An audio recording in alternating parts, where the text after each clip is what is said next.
بسم الله الرحمن الرحيم. الحمد لله رب العالمين، والصلاة والسلام على أشرف الأنبياء وخاتم المرسلين محمد وعلى آله وصحبه وسلم. رب اشرح لي صدري ويسر لي أمري واحلل عقدة من لساني يفقه قولي. برایانی بەڕێز و خۆشەویست، خوشکانی عزیز، سەلام و ڕەحمەتی خوای پەروەردگار لەسەر هەموو لایەکمان بێ.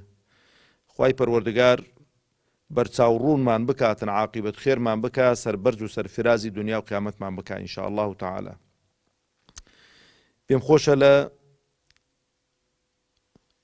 کۆڕ و مناسبەی ئەمڕۆ هەڵوەستەیەک بکەین لەسەر پێگەی ئافرەت لە ئیسلام و غەیری ئیسلام و بەراوردێکی مێژوویی، بۆی کە خوشکانمان بەرچاویان ڕوون بێتن و بە بەرچاوڕوونیەوە بڕیاری خۆیان بدەن و ئەو پەردەیەی کە عەلمانیەکانی کوردستان و غەیری کوردستانیش دروستیان کردووە لەسەر بیر و هۆشی خوشکان، ئەو پەردەیە لادەن و بە زانیاریەوە قسە بکەن و بە زانیاریەوە بڕیار بدەن. ئەو کاتەی پەشیمان نابنەوە لە بڕیارەکەی خۆیان ئەگەر بڕیارێکی تەندروست بێ، بڕیارێکی تەندروست بێ. لەبەرەوەی کاتێک لە وڵاتان بە تایبەتیش لە وڵاتی خۆماندا 16 ڕۆژ دادەندرێن بۆ وەکو بڵێ دیفاع و بەرگریکردن لە ئافرەتان، کەچی ئەگەر تەماشەکەین لە دینی ئێمە هەموو ڕۆژێک خوای گەورە تەبارەک و تەعالا دایناوە بەرگریکردن نەک لە ئافرەتان، لە پیاوان، لە ئافرەتان، لە منداڵان، لە بەساڵات چوان جیای نەکردوونەوە. خۆی ئەو جیاکاریە کێشە و مشکلەی زۆر لە ناو کۆمەڵگە و مجتەماعدا دروست دەکات. پێشەوەی کە بچمە سەر بابەتەکەم، خۆشەویستانم، پێم خۆشەوەتان پێ بڵێم بەڕاستی ئەو پێشێلکردنی مافی ئافرەتان لە هەرێمی کوردستان ئەتوانم بڵێم زادە و بەرهەمی ئیعلامی سەقەتی کوردیە، بەشێک لە ئیعلامی کوردی وای کردووە کە ئافرەتان تووشی ئەو زوڵم و ستەمە بکەن و هەندێک لە ڕێکخراوەکان وایان کردووە کە ئافرەتان لە ماڵەوە بێننە دەرەوە و هاتنە دەرەوەیان لە ماڵەوە هەڵسوکەوت و معاملەیەکی ناتەندروستیان پێ کردوون، لەگەڵ کردوون کە بۆتە مایەی ئەزیەتدان و مایەی ناڕەحەتی کردنیان، کە جێی داخە بەڕاستی. خۆشەویستانم، بابەتەکەم بەوە دەست پێ دەکەم کە پێگەی ئافرەت لە قورئاندا کە کەلامی خوایە. دوایە دێمە سەر 12 فەیلسوف و بیرمەندی ئەو وڵاتە زلهێزانە دەربارەی ئافرەت چیان گوتووە و کۆتاییش بەوە دێنم کە پێغەمبەری خوا عەلەیهی سەڵات وسەلام دەربارەی ئافرەتان چی فەرمووە.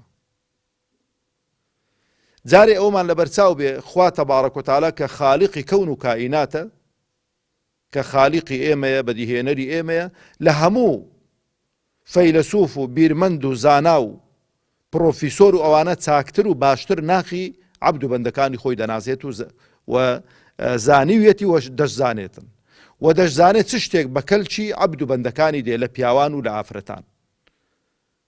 جارێ لەبەرەوە خوای پەروەردگار تەبارەک و تەعالا جیای نەکردوون، نەیفەرمۆ ژنان مەکوشن. ئەنی ئێستا دەبینی بەداخەوە لەسەر کەناڵەکان ئەنی ژنان مەکوژن، ئەدی پیاوان، ئەدی پیرەمێردان، ئەدی منداڵان، ئەدی ئاژەڵ و حەیوانات و ئەوانە. خۆ دەبی مافی هەمووی یەکێک لەوان لە هەمووی پارێزراو بێت. جا خوای گەورە پێشەوەی کە وەحی بۆ پێغەمبەر بنێرێ عەلەیهی سەڵات وسەلام، ئەگەر تەماشای مێژووکەن بە ئینسافەوە، جارێ ئافرەت لە زۆربەی زۆری حەزاڕاتی ئەو دنیاە، لە ناو ڕۆمەکان، لە ناو فارسەکان، لە ناو هندۆسەکان، لە ناو هیندیەکان، بڵێ لە ناو فەڕەنسیەکان، ئەسڵەن ئافرەت بە مرۆڤ لە قەڵەم نەدراوە. ئافرەت وەکو شتومەکی ناوماڵ معاملەی دەگەڵدا کراوە و مای لە ناو عەرەبەکانیش مای شەرم و عەیبە بووە. لەبەرەوەش خوای پەروەردگار دەفەرمێ وئیذا بشر أحد بالأنثى ظل وجهه مسودا وهو كظيم. یعنی کاتێک کە پێیان گوت بە خێزانت کچێکی بووە دەموچاوی ڕەش هەڵدەگەڕا، دەیگۆ ئەی هاوار قوڕی چێن دەرێ بەسەری خۆم، چۆن لەگەڵ کۆمەڵگە و مجتەمەع ڕوبەڕوو بمەوە کە تووشێ و عەیبە و عارە بووم. ئەوە معامەلەیان لەگەڵ ئافرەتدا دەکرد. خوای گەورە تەبارەک و تەعالا ئەو شتانەی هەمووی گۆڕین، پێگە و مەکانەتێکی زۆر گەورەی بە ئافرەت داوە کە شایستێشتی، نەک بڵێ وەڵا شتێک بێ پێی بەخشرابێ حەقی نەبێ و شایستەی نەبێتن. ئافرەت زۆر بەنرخە، زۆر گەورەیە، بۆ چکە عەبد و بەندەی خوایە. چۆن ئینسان پیاو عەبد و بەندەی خوایە، ئافرەتیش عەبد و بەندەی خوایە، هیچ فەرق و جیاوازیەکیان نییە. کە خوای پەروەردگار دەفەرمێ ئین ئەکرەمەکم عند الله ئەتقاکم، ئاگاتان لێبێ مەبەستی پێ پیاو نین، مەبەستی پێ هەردوو ڕەگەزەکەیە. زۆرێک لە ئافرەتان پێش زۆرێک لە پیاوان دەکەونەوە. بەچی؟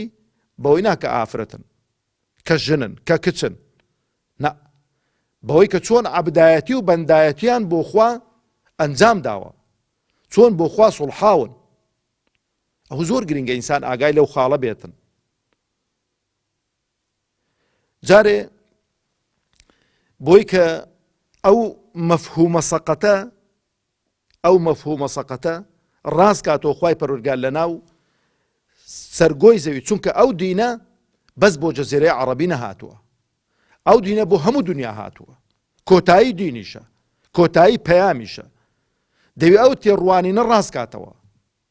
یەکەم تەماشەکە یەکێک لە درێژترین سوورەتەکانی ئەو سوورەتانەی کە زۆر درێژن، سوورەتی ئەلبەقەڕەیە، سوورەتی ئەنیساءە، سوورەتی ئالی عیمرانە، ئەو سوورەتانن سوورەتی ناویەکێک لە ئەو سوورەتە درێژانە سوورەتی ئەنیساء، ئافرەتان. ئەوە یەک، ئەوە گرنگی چیە؟ گرنگی دانە بە ئافرەتان، بە خوشکانمان.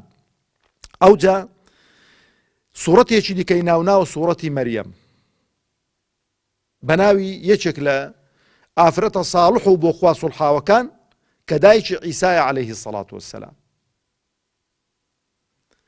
لەو سوورەتی پێش ناونانی ئەو سوورەتانە وەکو گوتم ئافرەت نەک هەر مافی ژیانی نەبوو، وەکو کە کەرستەیەک تەماشە دەکرا. ئەوە باسی میرات هەرمەکە، کەس حەقی پێ نەدەدا.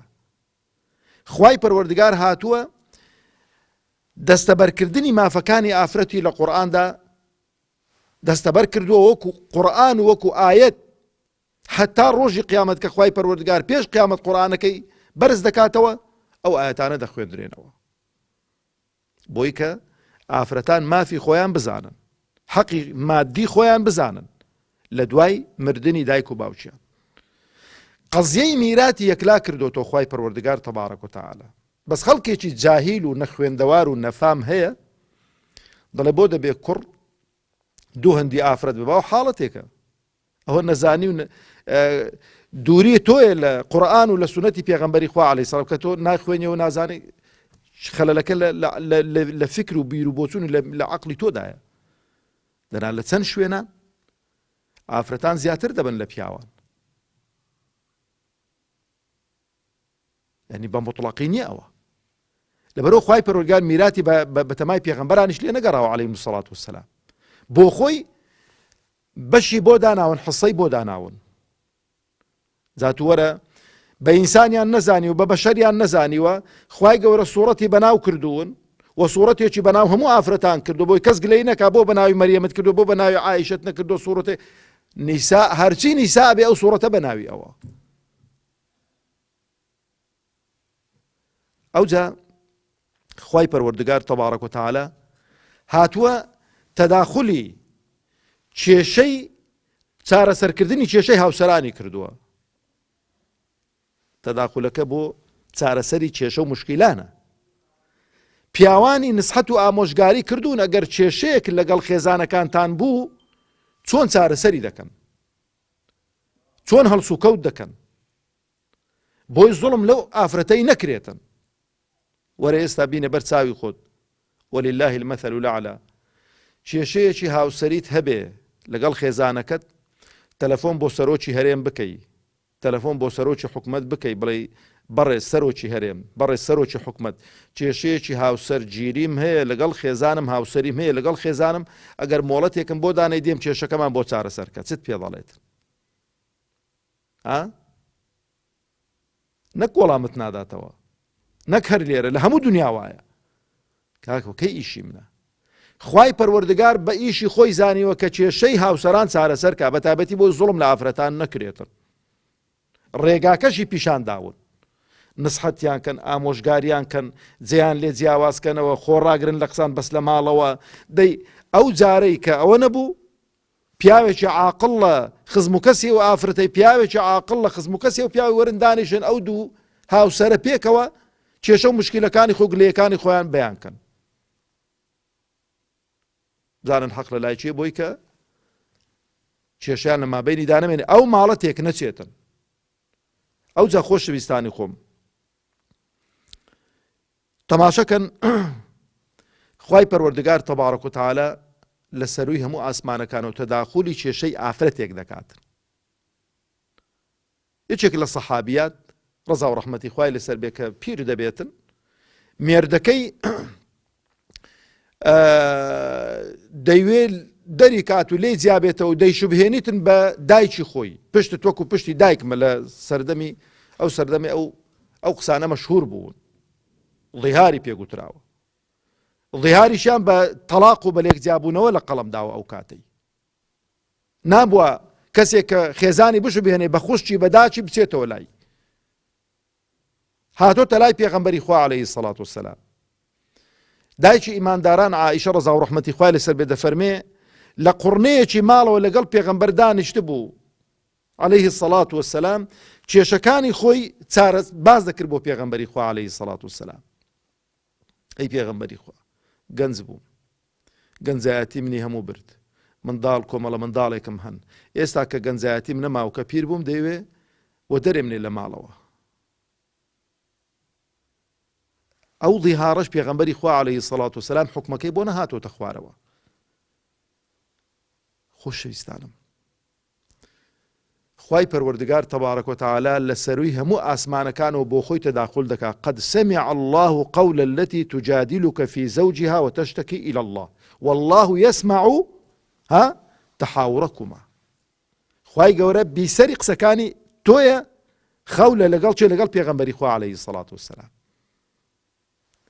خوای پەروەردگار ڕێگا چارەسەرێکی بۆ دانا. ئەو بوختانەی کە بە دایکمان کرا کە ئافرەتە، چێ دیفاعی لێ کرد؟ چێ بەڕائەتەکەی ڕاگەیاند؟ خوای پەروەردگار تەبارەک و تەعالە. با وردەکاری زۆرن ئەگەر بچینە ناو قورئان چۆن بەرگریکار و دیفاعکارێکە لە ئافرەتان. مافی ڕاستەقینەی ئافرەت لە ئیسلامدایە، خوا مافی تەواوی پێداوە. ئەو جا خۆشەویستانی خۆم، بابەتێکی زۆر قێزەون تەماشەکەن، مەسەلەی زینا کە یەکێکە لەو بابەتە زۆر قێزەونانەی کۆمەڵایەتی بەڕاستی، و یەکێکە لە تاوانە گەورەکان. ئەو ئافرەتانەی کە دەکوژرێن و ئەو ئافرەتانەی کە جاچە بابیان دەیان کوژی، چ برا دەیان کوژی، چ مێر دەیان کوژی، ئایا با تەماشەکەینەوە لەسەر ئیسلام حیسابە؟ حکمی ئیسلام چێ لەو جانب؟ ئەگە دەوڵەتی ئیسلامی بێتن، جارێ ئیسلام هاتووە ڕێگا چارەسەری داناوە بۆ هەموو ئەو ئینحیرافات و ئەو لادانانەی کە تووشی ئینسان دەبێتن. 4 ژنی حەڵال کردوون، خۆی کێشەکە لێرەدایە. ئەو ئافرەتانەی کە ئەمڕۆ بەداخەوە دەڵێم، ئەو پیاوانەی کە ئەمڕۆ بەداخەوە دەڵێم لەگەڵ تەعەدودی زەوجات دانین، لەگەڵەوە دانین پیاوەکان 2 ژنیان هەبێ و 3 ژنیان هەبێ و 4 ژنیان هەبێ، و ئافرەتان لەگەڵەوە دانین مێردەکانیان ئەو تەعەدودە بکاتن، بەشێکی بەرچاو لەوانە خیانەی زەوجی دەکەن، ژنێکی هەیە بەڵام عیلاقەی ناشەرعی و زیناکردنی لەگەڵ کۆمەڵە ئافرەتێکی دیکە هەیە، و ئەو ئافرەتەی تەماشە دەکەی کە بەوەی ڕازی نییە کە پیاوەکەی پیاوێکی شەرعی هەبێتن، تەماشە دەکە عیلاقەی ناشەرعی لەگەڵ چەندان پیاوی دیکە دەبەستێ، خوا پەنامانداتن. و ئەو کوشتن و ئەو زیندە بەچاڵکردن و ئەوانە ئیسلام و موسڵمانان لێی بەرین. بۆ جارێ تەماشە کە ئیسپاتی ئەو تاوانە گەورە خوای گەورە زۆر قورسی کردووە، ئیسلام زۆر قورسی کردووە، پێغەمبەری خوا عەلەیهی سەڵات وسەلام زۆر قورسی کردووە. هیچ کەسێک بۆی نییە قیساس تۆڵە سندنەوە لە خێزانی، لە خوشکی، لە دایکی، لە پووری لەوانە بکاتن. ئەوە عایدی دەوڵەتە، عایدی ئەو جیهەتە شەرعیەیە کە دانراوە بۆ ئەو بابەتە، ئەویش بە شەرت و شروتی خۆی. کەنجین تۆمەتی زینا ئیسپات دەبێتن، دەبێت 4 کەس بە چاوی خۆیان فعلەکەیان بینی بێ سوێن بخۆن کە فعلەکەیان بینیوە. دەبەخوا زۆر قورسە، لە ناو موسڵمانان زۆر قورسە. ئەو تەماشەی ئەو غاباتانە مەکە کە لە ئەوروپا وەکو حەیوانات و ئەوانە هەڵس و کەوت و معاملەت کە موسڵمانین و کۆمەڵگەیەکی منحەط و فاسیدە. زۆر قورسە تا ئێستانەکە لە تاریخی ئیسلامی، لە مێژووی ئیسلامیەوە، لە سەردەمی پێغەمبەری خوا عەلەیهی سەڵات وسەلام تا 1400 ساڵ حیسابکە هیچ حاڵەتێکی زیناکردن عقوبەی بەسەردا جێبەجێ کرابێتن بە 4 شاهید ئیسپات نەبووە، ئیلا بۆ خۆی هاتووی ئەعترافی لەسەر خۆی کردووە، بۆ خۆی هاتووەتی پاکم کەنەوە، عقوبەکە چییە؟ دەیخۆم بۆی کە لە دوا ڕۆژدا خوای گەورە تەبارەک و تەعالا محاسەبەم نەکاتن. ئەگەر پیاوەکە مێردەکەی ئافرەتەکە بە چاوی خۆش زیناکە ببینێ، ئەمڕۆ هەر هیچەوە کە تەطبیقی شەریعەتی خوا ناکرێ، بۆت نییە بیکوژی، بشتیەوە ماڵەوە پەرژینێکی قایم بێ لە خوشکان و لە برایانمان خوای گەورە شەڕەف و ناموسی هەموو لایەکمان پارێزراوکە، ئەو فعلەش ببینی بۆت نییە خێزانت بکوژی. یەک شتت بۆ هەیە، 3 بە 3 تەلاقی دە بچێتەوە ماڵی باوی. باش ئەوەی کە من دەڵێم مامەستا خڕ قورسە ونیە کابرا حاڵەتێکی وا لە بینی خۆی بێدەن کاتن لە سەردەمی پێغەمبەری خوا عەلەیهی سەڵات وسەلام ڕوح و گیانمان بە قوربانی بێ حاڵەتێکی ئاوا دروست بوو.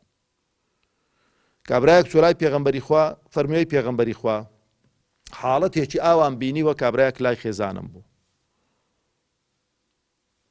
دی چێشت شاهیدە؟ شاهیدەکان بێنە کەس کە وەڵا هەر ئەمن بینیمەوەی پێغەمبەری خوا. خوای گەورە بۆ چارەسەرکردنی ئەو بابەتە ئایەت دەنێریتە خوارەوە، کە ئایەت دەنێریتە خوارەوە ناڵێ بڕۆن ئەو ئافرەتە بێنە ڕەزمیکەن، خۆ خوای گەورە دەزانێت کە وایە یان وانە بێتن. جبریلی دەنارد ئەگەر ئەوە لەوێ کۆتاییدا، بەڵام قەزیەکە تەشریع دەبێ هەتا ڕۆژی قیامەت بمێنێتەوە. جبریلی دەنار پێی دەگوی محەممەد عەلەیهی سەڵات وسەلام ئەو پیاوە زیناکەرەوە ئافرەتە زیناکەرەوە ڕەزمیان کەنیانەوەتە جەڵدیان لێدەن ئەگەر کچ و کوڕ بن. خوای گەورە تەبارەک و تەعالا بۆی کە بێتە ئەوەی هەر پیاوێک لەو لای هەستێتەوە تۆمەتی زیناکردن بە خێزانەکەی ئەوە نەکا، فەرموویتی بیان هێنن لە مەحکەمەی 4 جار دەبێەوە سوێند بخوا ئەو پیاوە کە تۆمەتی داوەتە پاڵ ژنەکەی خۆی. خۆشەویستانم، جاری 5ەم دەڵێ غەزەب و خەشم و قین و لەعنەتی خوام لێ بێگەر درۆ بکەم. ئەو جا بەوەی کۆتایی نایەتن، ئەوە نابێ بڵێ وڵا پیاوە کە سوێندی خوارد جاوەرنەوە ئافرەتەی بکوژن، نەوەڵڵا شتی وا لە شەریعەتی ئێمەدانیە. ئەو جا دادە گیانوەرە جەنابیشت فەرموو بەرگری کار بە لە خۆت. ئەو ئافرەتە گەری ئەعترافی کرد عقوبەکەی دەکەوێتە سەر. ئەگەر ئەویش هەمان 4 جار مۆڵەتی سوێند خواردنی پێ دەدرێت، جاری پێنجەمیش دەڵێ غەزەبی خوا لە من بێتن ئەگەر ئەو پیاوە ڕاستکات. کۆتایی بە قەزیەکەی دێت، بەڵام لێک زیاد دەکرێنەوە، لێک تەلاق دەدرێن، چونکە ناکرێت ژیانی هاوسەرگیری بە شکوگومان و بە ئەوە بێتن بەڕاستی. ئەو بابەتانە بابەتی زۆر هەستیارن. ئەو 4 شاهیدە ئەگە کاوراک هیچ شاهیدیشی نەبوون، بۆ خۆی تۆمەتەکەی بۆ خێزانی خۆی دروست کرد، لێک زیاد دەکرێنەوە. کەواتە ئەوانەی کە ئەمڕۆ بەناوی ئافرەتان و دۆڵی دیفاعکردن لە مافی ئافرەتانیان خستۆتە ملی خۆیان قەناعەت بکەن، بەس دەیانەوێ ئافرەتان لە ماڵەوە دەربێنن بۆ مەرامی جنسی خۆیان، بۆ مەرامی شخصی خۆیان بەکاری بێنن. ناوی کەس نادەمە من. ئەلەو کوردستانی ئێمە چەندان مەسئول لەو حیزبە عەلمانیانە اغتصابی ئافرەتانیان کردووە، اغتصابی کچانیان کردووە، اغتصابی ژنی بە مێردیان کردووە. ئیوا هەیە پیاوەکەیان کوشتووە لە بەرەوەی ژنەکەی زۆر جوان بووە. ئەوە نەکی ئێستانەکە، ئەوە لە قەدیمیش بەخوا لە شۆڕشی شاخیش هیوا هەبوو. ئەمن دەڵێم کە ناو نادەم، دەنا ئێستاوە کە گوێی لە من بێدەزانێتن و حەقیقانە. پیاوەکەیان دەناردە مهمەیەک، دەیان ناردە شوێنێکی ژنەکەی بەرچاو بوو، لاقەی ژنەکەیان دەکرد. چێن ئەوانەی کە ئافرەت وەکو کاڵا تەماشە دەکەن، ئافرەت وەکو شتێک تەماشە دەکەن، ئافرەت وەکو حەز و دامرکانەوەی حەز و ئارەزوەکانی پیاو تەماشە دەکەن. خەڵکی عەلمانی و بێدینە، خەڵکێکە کە لە ئیسلام حاڵی نەبێ. تەنها موسڵمانان ئافرەت زۆر گرانبەهایە لە ناو ئیسلام و لە ناو موسڵمانان و وەڕێز لێگیرا و قەدر لێگیراوە. تەماشە دەکەی ئەو دینەی ئێمەیە کە کابرای بێدینیش پێیوە پابەندە. کاتێک کە دەچێت داخوازی ئافرەتێک، هەرچی پیاوە ماقول و ڕیسپی و خۆشەویستانی خۆتن کۆیان دەکەی و دەچێ ماڵی کابرایی، ئەو هەموو پیاوە ماقول و ڕیسپی و ناودارانە دەچی بۆ داواکردنی و ئافرەتە. ئەوەی کە نوێژنەکەریشە هەراواکە، ئەوەی کە باوەڕشی بە ئیسلامەکەی منێ لە ناوی هەروە دەکاتن. ئەو پەڕی ڕێز و حورمەتی ئافرەتە. ئەو جا خۆشەویستانم بابینە سەر ناوداران. ناپلیۆن هەمووتان گوێتان لێ بووە لە ناوەکەی زۆر بەی خەڵکی. تۆبەن ناپلیۆن قائیدێکی عسکەری و سیاسی فەڕەنسی بوو و ئەسڵی ئیتالی بوو، ئەسڵی ئیتالی بوو، بەڵام دوای هاتە فەڕەنسەی. ئەو پیاوە چ دەڵێتن دەربارەی ئافرەت؟ ئەوەی کە ئێستا مافی ئافرەت و ئەوانە هەڵیان گرتووە، خۆ شخصێکی عادی نەبووە. دەڵێ ئافرەت ئامێرێکە بۆ بەرەمهێنانی منداڵ، هیچی دیکەنا. کو مەعمەلێکە تێ جوچکەی هەڵدێنیتن، پرژینێکی قایم بێ لە دایکان و لە خوشکانمان. دەڵێ ئافرەت ئامێرێکە بۆ بەرەمهێنانی منداڵ و هیچی تر، حەق و حقوق و هیچی دیکەی نییە. ئەوجا چارلی چاپڵن کە پیاوێکی لە ئینگلتەرا لەدایک بۆ لە ساڵی 1989 دەڵێ ژن و سەگ و منداڵ باشترین ئەکتەرن، هەر چواری پێکۆ شوبهاندوون. ئەوە حورمەتی وان بۆ ئافرەت. شکسپیر کە ویلیام شکسپیر زۆر مەشهورە، ساڵی 1564 لەدایک بووە، بە ئافرەت دەڵێ ئەی بێهێزەکە ناوت ئافرەتە. ئافرەتیان لا زۆر بێهێز و سووک و ئەوە بووە. ڕۆسۆ، جان جاک ڕۆسۆ کە یەکێکە لە فەیلسوفەکان کە لە ساڵی 1712 لەدایک بووە، دەڵێ ئافرەت پرچی درێژە بەڵام ئەقلی کورتە. ئەو ئەوروپایی کە ئێستا دەیبینن کە ئاوە بە بێڕێزی تەماشای ئافرەت دەکەن، ئێستاشی لەگەڵدا بێ ئاگاتان لێبێ ها. وا مەزانن ئێستا لە ئەوروپا ئافرەت کەیشۆتە هەموو مافەکانی خۆی، ئەو ڕێکخراوانە دەیانوێ کوردستانی مەشوالێ بکەن. قەسەم بخوا بێحورمەتترین و بێڕێزترین مەخلوق لەو ئەوروپای ئێستانە کە ئافرەتە. بڕۆن ئەوەی کە باوەڕ ناکاتن، ئەخزم و کەستان لە ئەڵمانیان، لە بەریتانیا، شوێنی وای لێیە جادە لەو سەری بۆ سەری چۆن ئێستانەکە بووکەش و شەو ئەوانە لە جامخانە دادەندرێن شتی جوان باڵە ئاوە ئافرەت بەڕوت و قوتی لە جامخانە دانراوە بۆی کە کابرا بچێ معاملەی خۆی لەگەڵ بکە و تەماشای بکە و بسوڕێت و داخوا بە چەندی کاری سیکسی لەگەڵ دەکات بەداخەوە.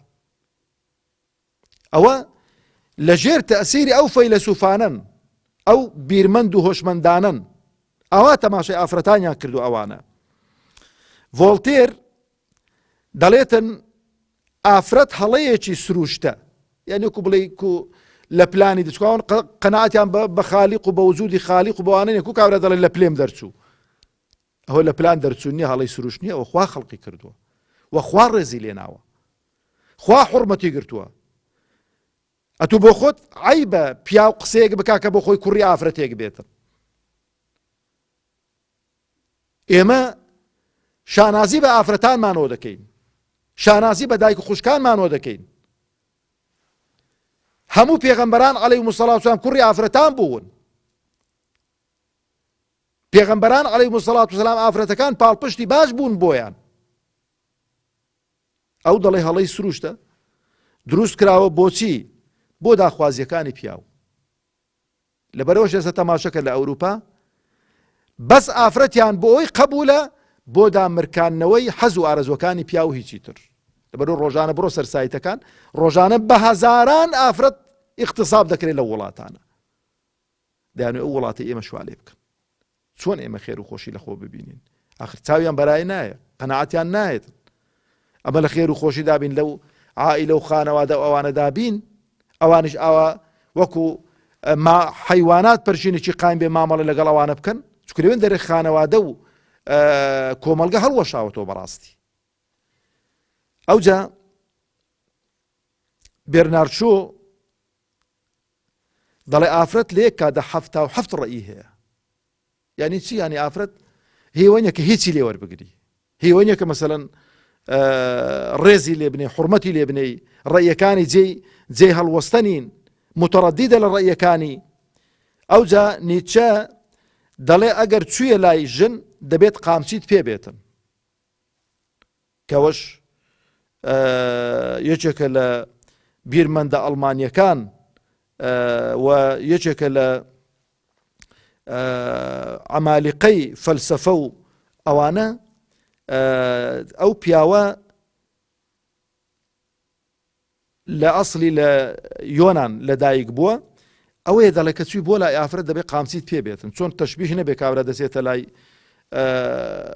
ئەسپ و ئەوانە مەسەرن بۆی کە زەرەری پێ نەگەینن قامچی لەگەڵ خۆ بە ئەوە معاملە لەگەڵ ئافرەت دەکەن. ئەوانە ئەرستۆ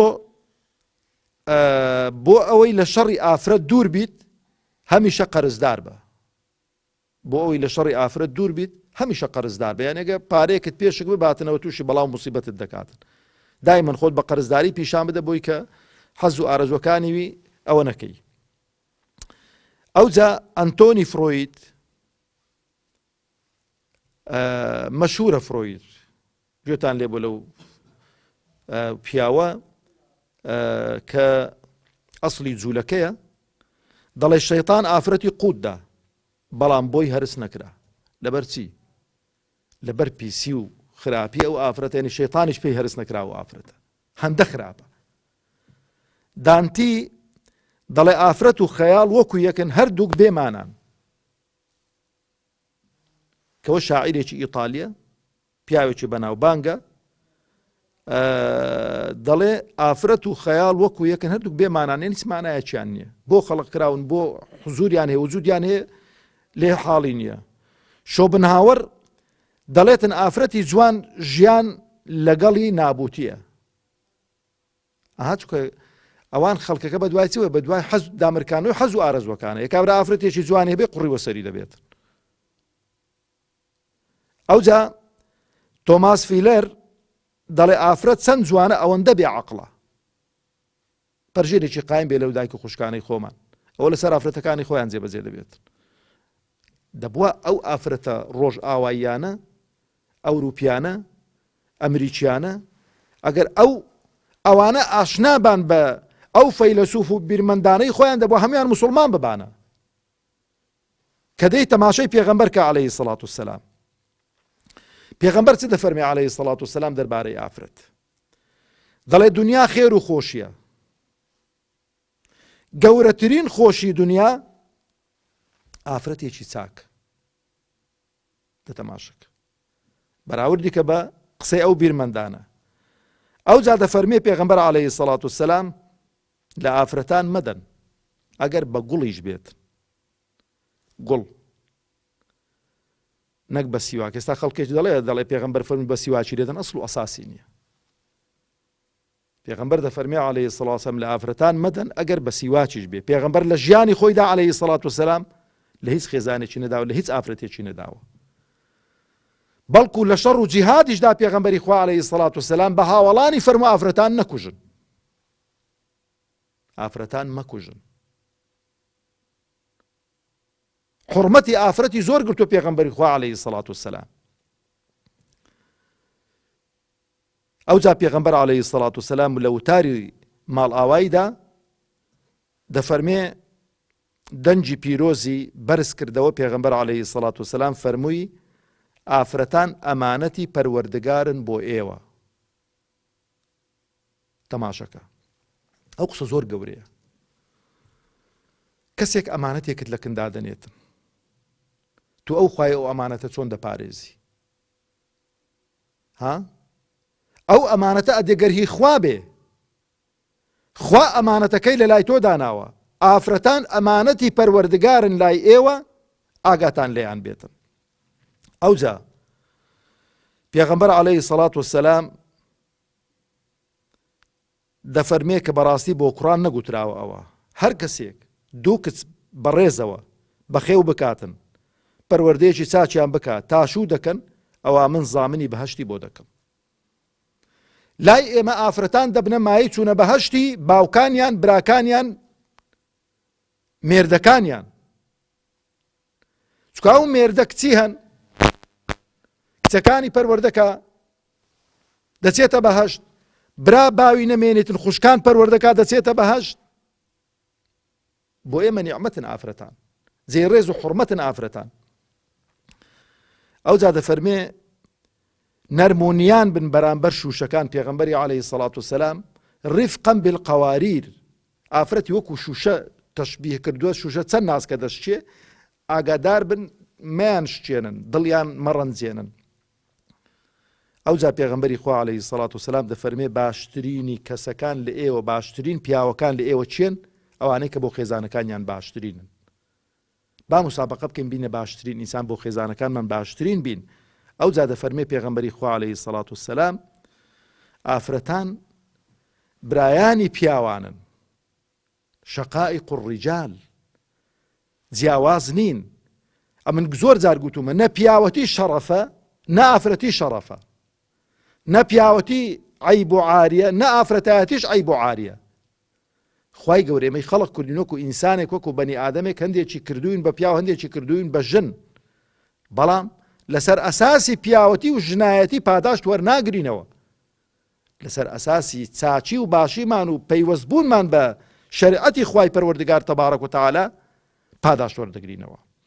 ئافرەتان ئەگەر ئەهلی تەقوا و دین بوون لەگەڵ پێغەمبەران حەشر دەکرێن، بەڵام ئەگەر ئەهلی تەقوا و دین نەبوون و ڕازی نەبوون بە شەریعەتی خوا، وەکو ئافرەتیان لێ دێخوا پەناماندا کە لەو ڕۆژانە ئیعلانی کرد بۆ خۆی لە تۆڕەکانی کۆمەڵایەتی، ئافرەتێکی دەوڵەمەندی ئەمریکی هاوسەرگیری لەگەڵ گوێ درێژێک کردووە. بەراوردێکی ورد بکەن. خوا زیارم خوای گەورە عاقبەت خێرمان بکە، چاکمان بکە، باشمان بکە هەموو لایەک، و ڕێز و حورمەتی ئێوە خوشکانی بەڕێز بەس لە ئیسلام پارێزراوە. والسلام عەلەیکم ورحمة الله وبركاته.